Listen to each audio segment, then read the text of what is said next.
Central Asia has been attracting adventurers since the times of Marco Polo. In their notes, medieval mavericks filled this semi-mythical area at the world's end with fantastic creatures and unprecedented miracles and riddles. To this day, this mysterious region attracts Western tourists with its landscapes and biological diversity. Together with the Outdoor KZ permanent TV expedition, you will travel to the most picturesque corners of Central Asia, get acquainted with its flora and fauna, and immerse yourselves in the everyday life and traditions of the people living in the wild. Where does the master of the mountaintops live? What is the highest summit of the northern Tian Shan? What were Saltaire Sapabayev and Nikolai Knyazov searching for in the upper streams of the left Talgar? Who attacked the cow? What is the difference between ancient Talkirs and modern Talgar? How many years one needs to catch snow leopard on camera in its habitat? What is the proper way of crossing a mountain river? To answer these and other questions, the Outdoor KZ team is heading to Almaty Reserve.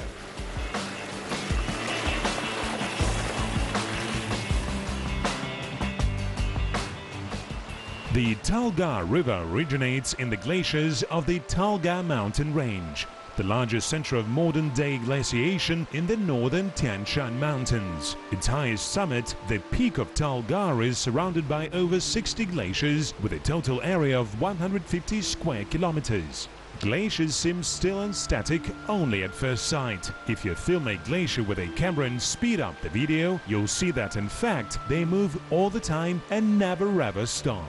Water flows, even being in a solid state. While glaciers flow into valleys, new snow collects on mountaintops and in the course of years turns into ice. Some glaciers are hundreds of meters thick. In history, there were periods when ice on peaks accumulated faster than thawed, which led to glaciers advancing. And vice versa, there were times when water discharge exceeded its accumulation and the area of glaciers contracted.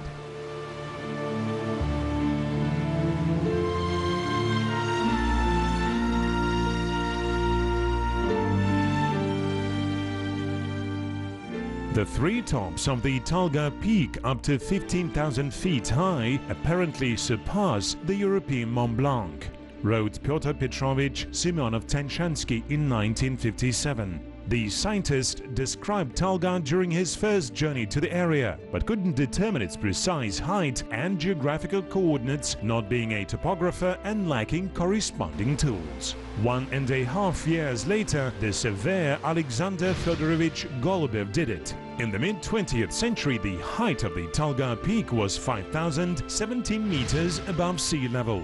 By now it's gone down to 4,979. Comparing modern satellite imagery with the last century maps, it becomes clear that the glacier's configuration has significantly changed. In the last 50 years, the Talgar's ice cap shrinked and the peak grew shorter.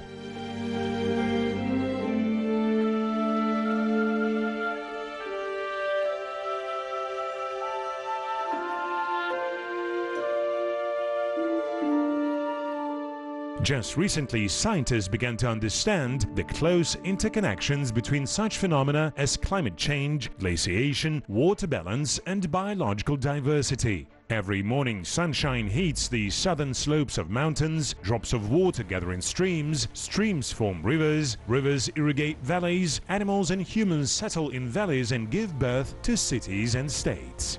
Centuries pass and the sands of time sweep ancient civilizations. Nonetheless, the river continues to flow, and life in its valley will continue as long as the mountains continue sharing their life-giving moisture with us. The Transilien Alatau stretches for 380 kilometers in latitudinal direction. Its foothills host more than 100 villages and cities, including the multi-million Almaty agglomeration. According to archaeological research, rock paintings and historical finds testify to the fact that humans had been living in the Transilien Alatau area since extreme antiquity.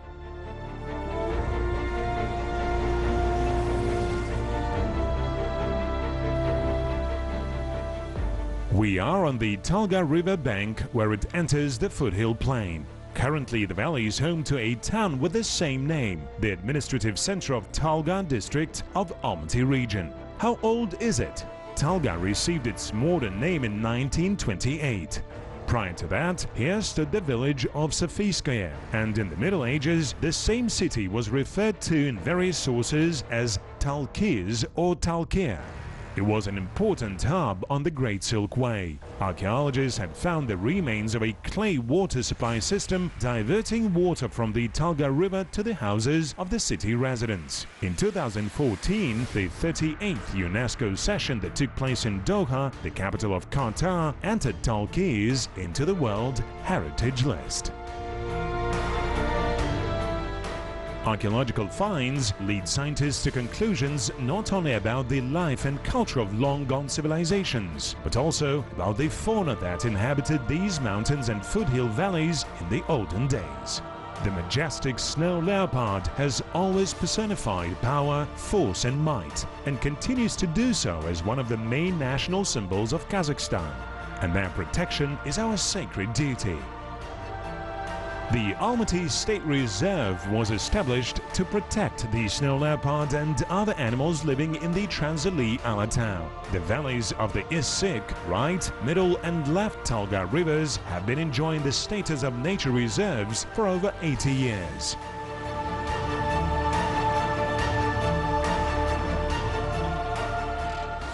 Tourists are allowed to walk the eco-tracks located on the territory of the reserve, but in order to do so they need to stop by the Department of Environmental Education and get the necessary permits. The best place to start your acquaintance with the Transilli Alatau wildlife is the reserve's museum.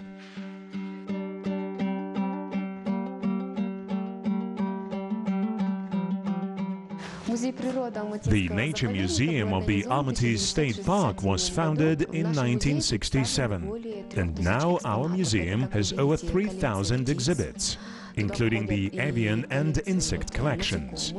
Here you can see our collection of mushrooms. The zoologists of the past faced a tough task of streamlining and structuring the animal and plant worlds. They needed to find and define thousands of various species. Zoological connections were exactly the tool that aided scientists in their job. Modern zoology is gradually shifting towards new research methods.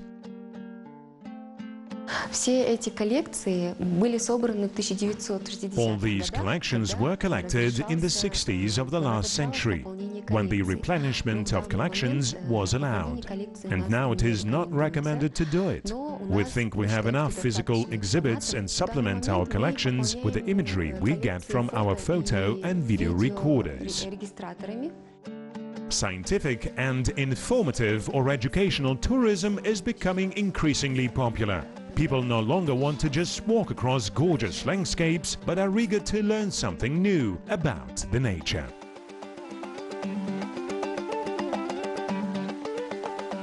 The story of the Almaty Reserve was not an easy one. Established in 1931, in several years it grew to cover 600,000 hectares, and in 1940 its area was already 1 million hectares. In 1949, as per Stalin's personal order, 100 reserves, including the one near Almaty, were closed. It was reopened only in 1961, and its current area is about 71,000 hectares.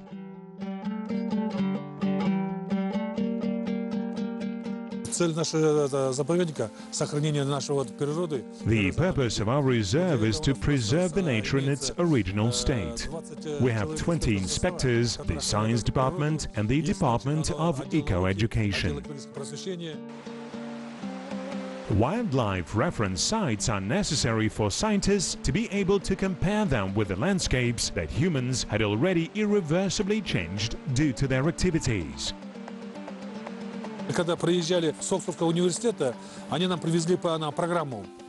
Scientists from the University of Oxford brought us a special program. We installed the photo traps and analyzed the images from them. We caught some snow leopards on camera, some of them even 3 times, and started to distinguish them by different spot patterns.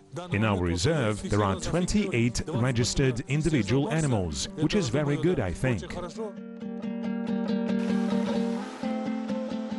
The reserve's science department has celebrated its 85th anniversary.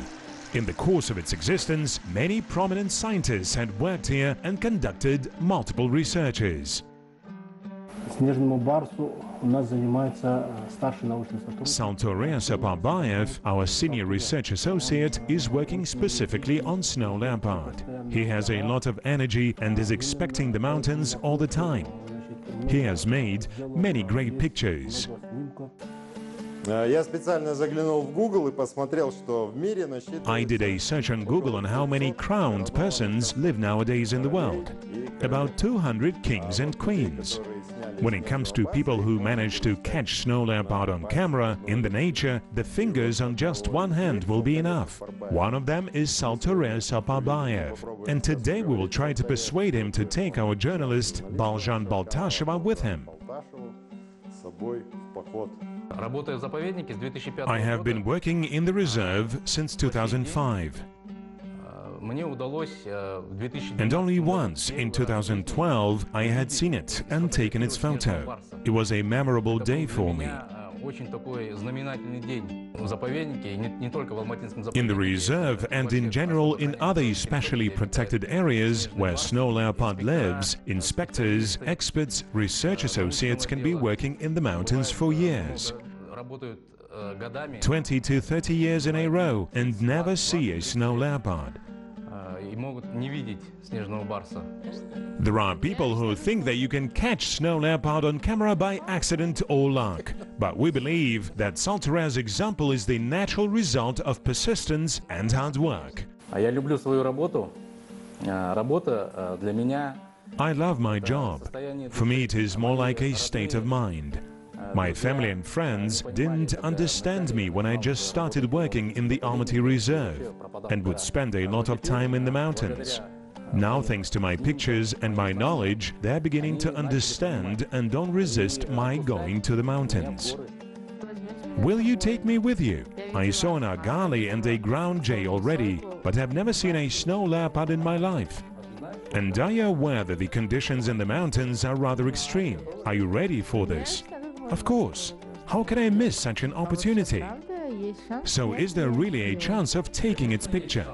Of course, there is always a chance. Beginners usually get lucky, as they say. I myself have been walking the mountains for 8 years now, in winter and in summer, and can boast of only one encounter. So, zoologist Taldor River, videographer Nikolai Knyazev, ornithologist Amanbol Sayakanoli and the Outdoor KZ team are heading to the mountains. All entry and exit points of the reserve are controlled by these special checkpoints. Horseback and pedestrian inspection groups regularly patrol the mountain tracks. The road extends along the left Talga but stops after several kilometers, coming to the last cordon. For the most part, the reserve doesn't even have horse tracks, so the only way to get around is on foot. At the cordon, our research team meets inspectors Saulkan Mushanov and Aidos Alibayev. According to the tradition of mountain hospitality, first of all you need to feed your guests and only then talk business. Saulkan Mushanov tells the guys an amazing story.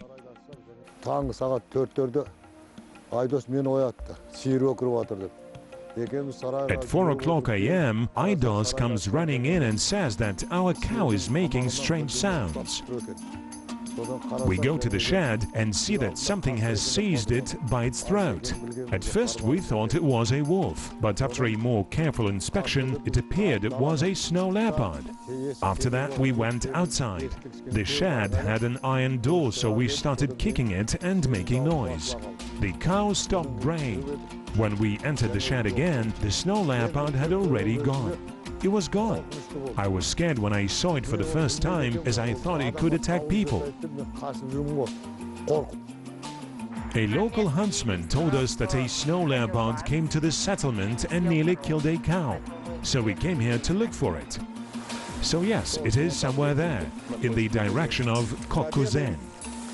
Let's have lunch and be on our way. Green grass has already appeared on the southern slopes, whereas the northern ones are still covered with snow. Snow can stay in the upper streams of the river until midsummer.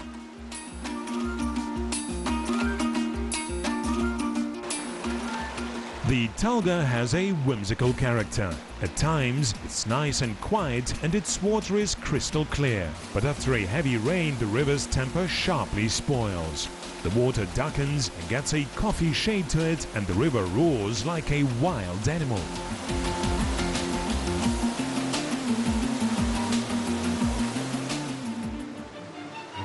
As at Vivaldi violin concerts, while in the mountains you can find yourself in all four seasons simultaneously.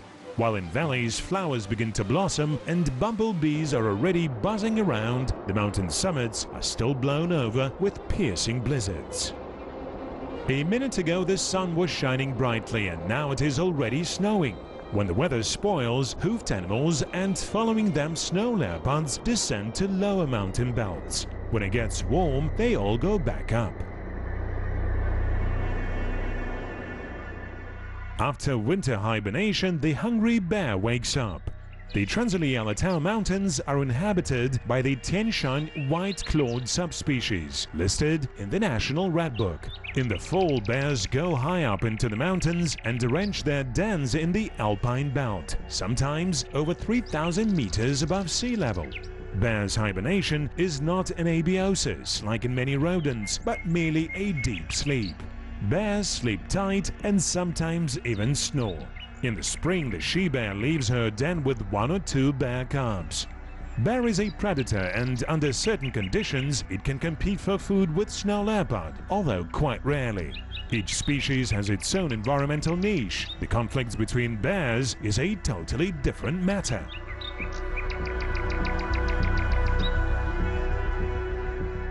This is an adult male. To accumulate enough fat for the winter, it needs to eat at least 700 kilograms of nuts, mushrooms, berries and other food. Therefore, bears vigilantly protect their feeding grounds from competitors. And if a stranger violates the borders, most likely there will be a fight. There is only a 1-month exception for females in June. The males become more hospitable and during this time don't mind sharing food stocks with ladies. During any other time, female bears with their cubs prefer to avoid males. US scientists have been studying bears in Alaska by means of radio chips. They found out that with age, the character of males becomes corrupt and many of them begin to sin with cannibalism. On occasion, they can even devour their own cubs. Nothing like that when it comes to relations with snow leopard. Absolute adherence to the policy of valid neutrality. These two large predators can coexist within one and the same area and never attack each other.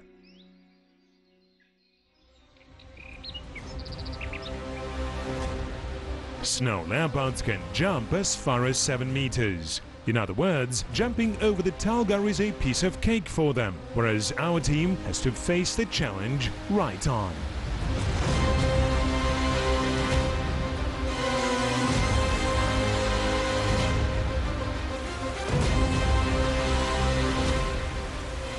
In the past, somewhere here there was a log over to the other side, but it appears it was washed away by the spring flood.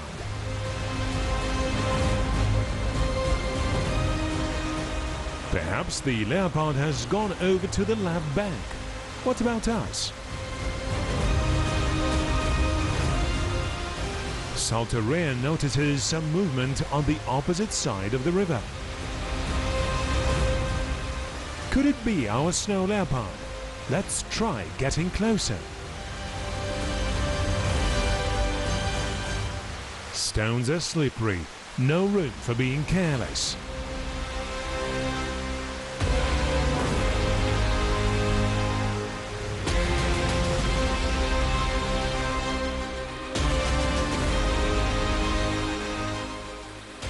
One wrong move and you'll end up in the river.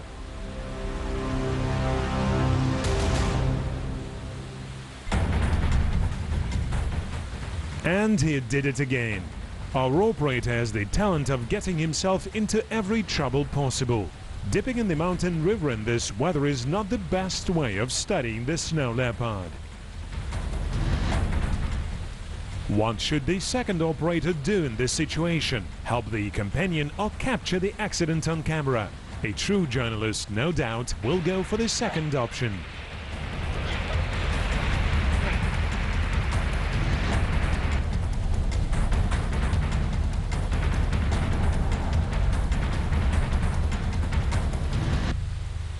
Maxim needs to set up the camp and dry his clothes. Taldor, Nikolai and Amanbol cannot interrupt the quest for snow leopard because of the little addition adventure that our operator got into. They promise snow tomorrow.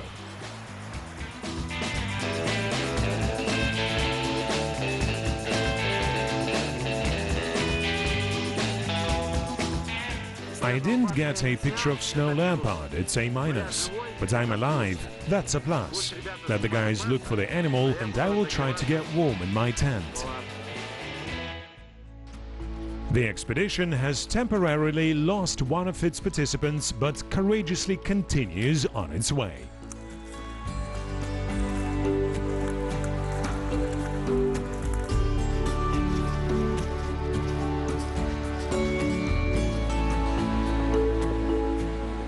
The researchers have been wandering around the forest for quite some time, but no traces of snow leopard can be seen yet. It's an extremely cautious creature. It hides and observes the people from a reliable shelter. You can pass by it several meters away, but still not notice a thing.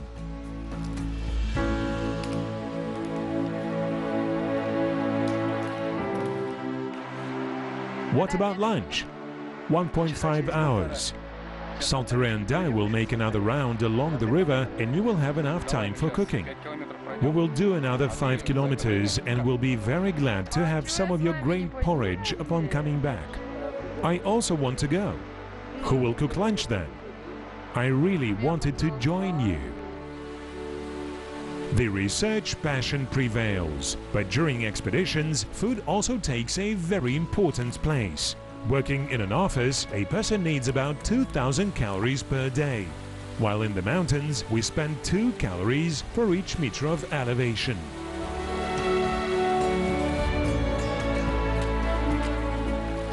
Baljan is going back to the camp to organize some food and the guys are walking up along the river.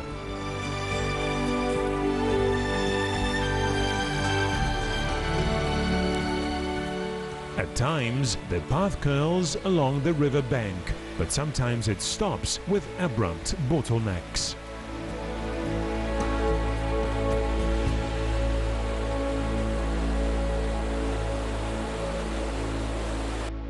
Taldor and Nikolai notice some movement on the slope between the trees.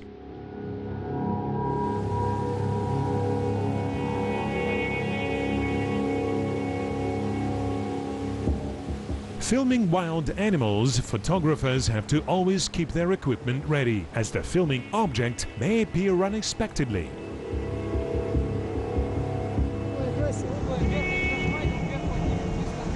Just in case, we need to be on alert. If this is really a leopard, our encounter may be rather fleeting. A greyish spot flickers in the thickets. No doubt, it is a snow leopard. The wind favors the researchers too. Otherwise the animal would have noticed them long time ago and disappeared as suddenly as it had appeared. It looks like it is still concerned with something. It slowly changed its course and went uphill. For some time the leopard dropped out of sight but re-emerged a minute later in the glade between the trees.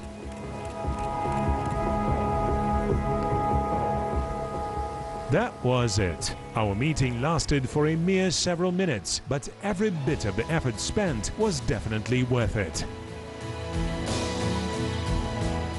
Nikolai and Taldor make a video report of the meeting. We caught it in an open area across the river, have taken a couple of shots, but it didn't stay with us for too long and disappeared in the woods. It's time to go back to the camp and please our companions.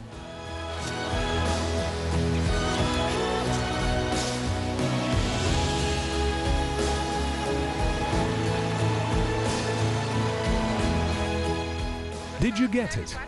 Yes, we did in fact. Are you kidding me? Seriously? No joke. Have a look. What do you say? Why didn't you take me with you? I could have taken a couple pictures too. We couldn't risk it. Wow, that is so cool. Maybe I still have time. Don't think so. It's gone.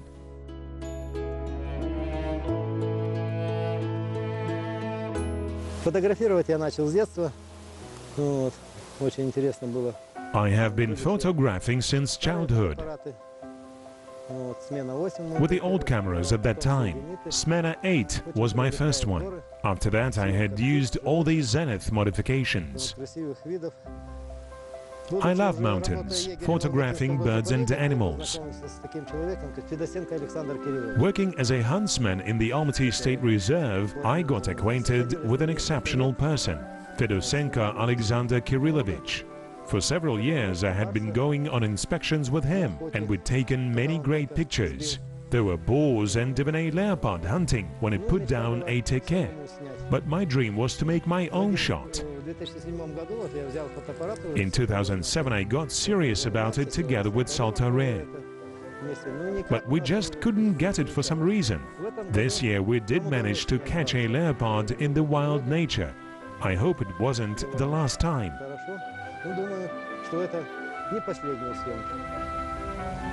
In general, how difficult is it? Taking account of the fact that in the course of 11 years it was the first such visual contact, I can say yes, it is hard. I had a couple of times at night it passed me, but the light gathering power of my lenses was not enough. A couple of glimpses also. Still, it's my first fully fledged encounter with snow leopard in the nature in 11 years. It's not easy.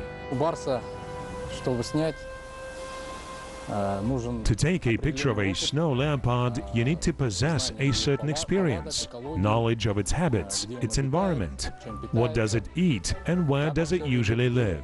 It is impossible to do it by storm. You would waste all your life hoping for blind luck.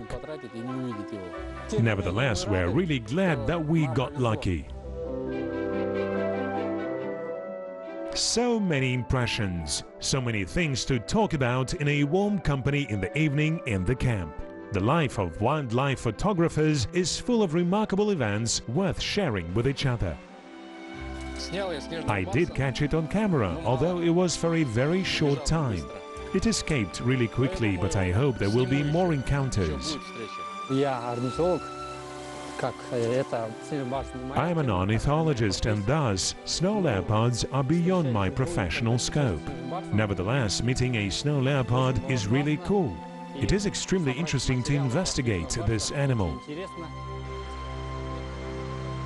The young zoologists are listening to the stories of the old inspector about his recent missions with famous scientists. Nikolai has many stories about his expeditions with Alexander Fedosenko in stock. Those who are keen on it can read them all in the books by the famous nature scientist. Once upon a time, Alexander Kirillovich Fedosenko and I had a case. The leopard brought down a teke right in front of our eyes. In fact, we helped it. We scared the herd of teke coming up the slope. They started to ascend, and so the leopard got a really good hunt. So it brought down that teke, crushed it, and was taking a rest. And before leaving, Alexander Kirillovich, it was not my fault, suggested us cutting off the teke's thigh and taking it with us. He said teke had way too much meat for a snow leopard, and that we could make really good use of the gaskin. We approached it, but it didn't want to move and give away its meat. It growled and hissed. We were forced to make noise with our tripods to drive it away. So we took our teke thigh and quickly escaped the place. Maybe not all Kazakhstan citizens are fated to see snow leopard in the nature, but the fact that we can still meet this magnificent cat in our mountains does make the life of each of us a little brighter. The night is going over the gorge. The mountain woods get filled with a night rustle. It feels so good sitting on a river bank, looking at the nightly starry sky and repeating the verse by Boris Pasternak in your mind. The nature, the world, the secret universe. I will complete your lengthy service filled with intimate shiver and tears of happiness.